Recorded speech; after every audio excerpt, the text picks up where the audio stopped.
We think we know the face of our planet. We map it with satellites, we pierce it with ground-penetrating radar, and we divide its history into neat, comfortable compartments. We are told that civilization is a slow upward march that began in the fertile river valleys of the Middle East, leaving the rest of the ancient world as a blank slate of primitive hunter-gatherers. But sometimes, a secret is so colossally massive that the human mind develops a biological blind spot to avoid its implications. Look at the western edge of the Sahara Desert in the desolate wilderness of Mauritania. From the ground, it looks like an endless ocean of rolling sand dunes and fractured rock plateaus. But if you ascend into upper orbit, if you look down on the continent with the cold eyes of an astronaut, the desert stares back at you. It is known as the Richat Structure, the Eye of the Sahara, an immense concentric geological anomaly spanning over 25 miles in diameter. Mainstream geology dismisses it as a symmetrical, deeply eroded volcanic dome that naturally collapsed over hundreds of millions of years. But when you measure the proportions, when you step past the geological labels and compare the geometry to the oldest historical records of human memory, the natural narrative collapses under its own weight. It matches with sub-millimeter historical precision the exact structural blueprint of Atlantis described by the Greek philosopher Plato. Tonight we decode the architectural firewall hidden in the sand. This is Mythic Code Official. To understand why the Eye of the Sahara is an historical scandal, we must look at the mathematical dimensions. In his dialogues, Timaeus and Critias, Plato detailed a lost global empire whose capital city was constructed in alternating concentric rings of water and land. He gave specific measurements.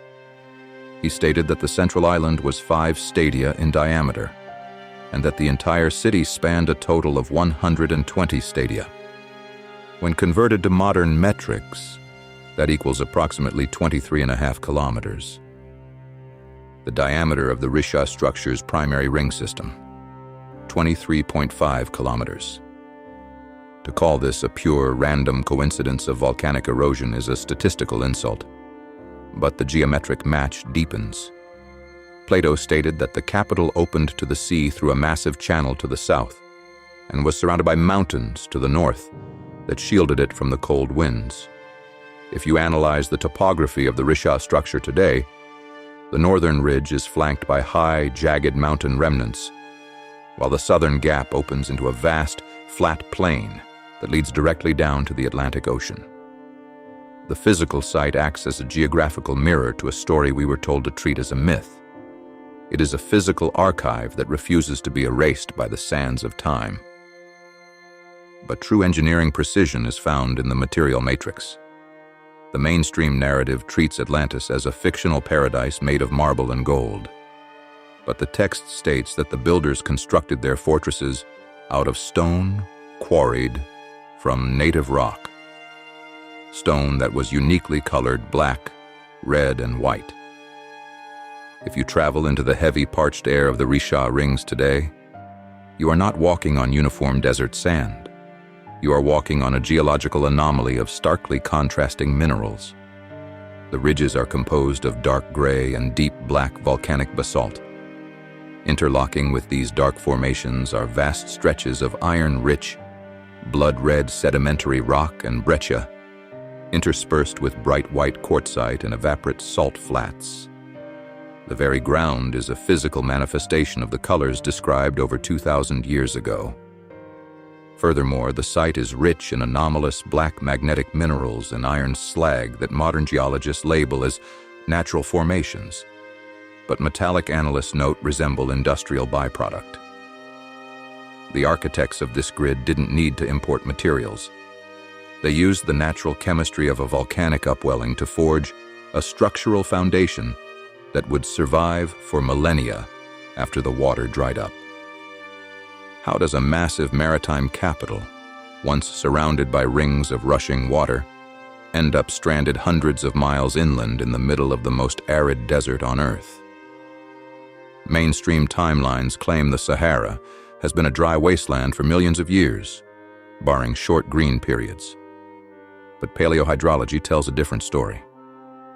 11,600 years ago, the exact date Plato gave for the destruction of Atlantis, the Earth underwent a violent climatic reset known as the Younger Dryas. During this epoch, the planet experienced catastrophic melting of the northern ice sheets. A massive influx of glacial water triggered abrupt sea level rises and colossal, continental-scale tsunamis. If a massive tidal surge swept across the flat shelf of West Africa, it would have acted as a giant planetary scraper. It would have rushed over the low-lying plains, lifting the ocean and slamming into the concentric rings of the Richat, converting an engineered paradise into a churned slaughterhouse of mud and rock in a single night. This is the Great Deletion at its most violent. The water didn't just drown the city, it dragged the entire infrastructure back into the ocean as it receded, leaving behind a stripped, concentric skeleton of stone and salt. We live in an age of profound technological arrogance. We look at the desert and see nothing but emptiness, assuming that if an empire existed there, we would find coins, pottery, and intact walls. But we forget the destructive power of a receding ocean surge. When a multi-ton wall of water pulls back off a continent, it behaves like a vacuum cleaner, stripping the topsoil and carrying everything out to sea. Yet, the area surrounding the Richat Structure is covered in physical evidence that mainstream archaeology struggles to explain. The Sahara is littered with millions of ancient seashells, whale fossils, and the remains of freshwater megafauna. More importantly, the outer plains feature massive, miles-long ripples in the earth that can only be formed by a high-velocity, catastrophic retreat of water. These are giant current ripples, the physical footprints of an ocean that left in a hurry.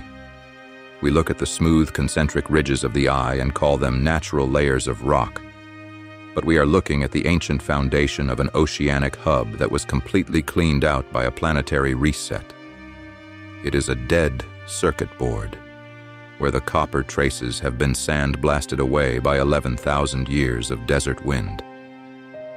To understand why this truth has been kept in the shadows, we must look at the local data gap. The nomadic tribes of Mauritania do not read Plato, and they do not study Western archaeology.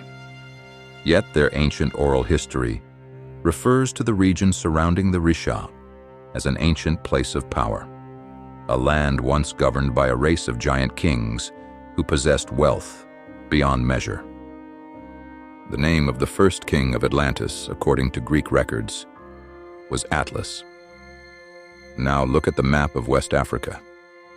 The massive mountain range running right above the Sahara is named the Atlas Mountains. The ocean flanking the coast is the Atlantic Ocean.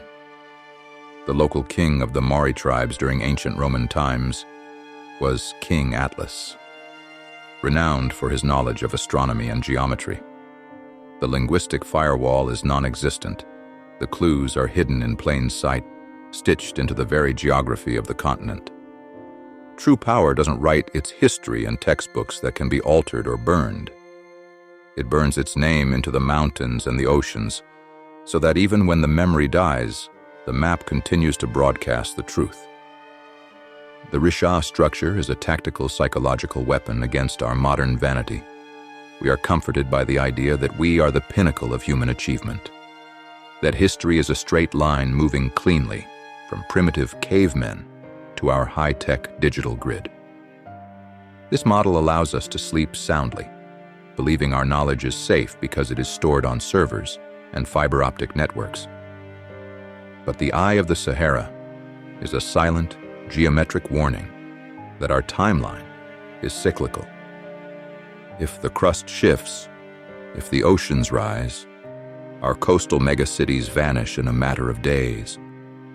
The glass towers of New York, Tokyo, and London would be torn apart by the water, their steel rusted away, their digital memories erased to absolute zero.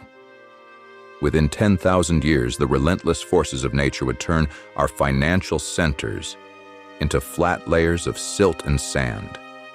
The next iteration of humanity would look at the straight lines of our buried subway tunnels and call them natural geological anomalies formed by volcanic gas pockets. They would mock anyone who suggested an advanced civilization once flew through the air and communicated across light waves. They would repeat our exact same arrogance, completely blind to the fact that they are walking over a grave. The architects of the pre-cataclysmic world understood this unyielding law of planetary resets. They knew that empires are fragile, words are easily forgotten, and civilizations are temporary illusions, balanced on a volatile crust. If you want a message to survive the inevitable reset of an epoch, you do not build on the surface. You do not trust your memory to fragile mediums. You anchor your presence in the very geometry of the earth itself.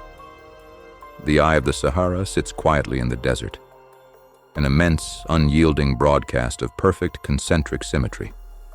It doesn't need to speak, and it doesn't need to write its name down. The dimensions themselves are the code. It stands as a physical proof that a global maritime intelligence once dominated this planet, and a silent reminder that the oceans are always waiting to return. The archive is open. The desert is speaking. Subscribe to Mythic Code Official. Decode the world, or be buried beneath it.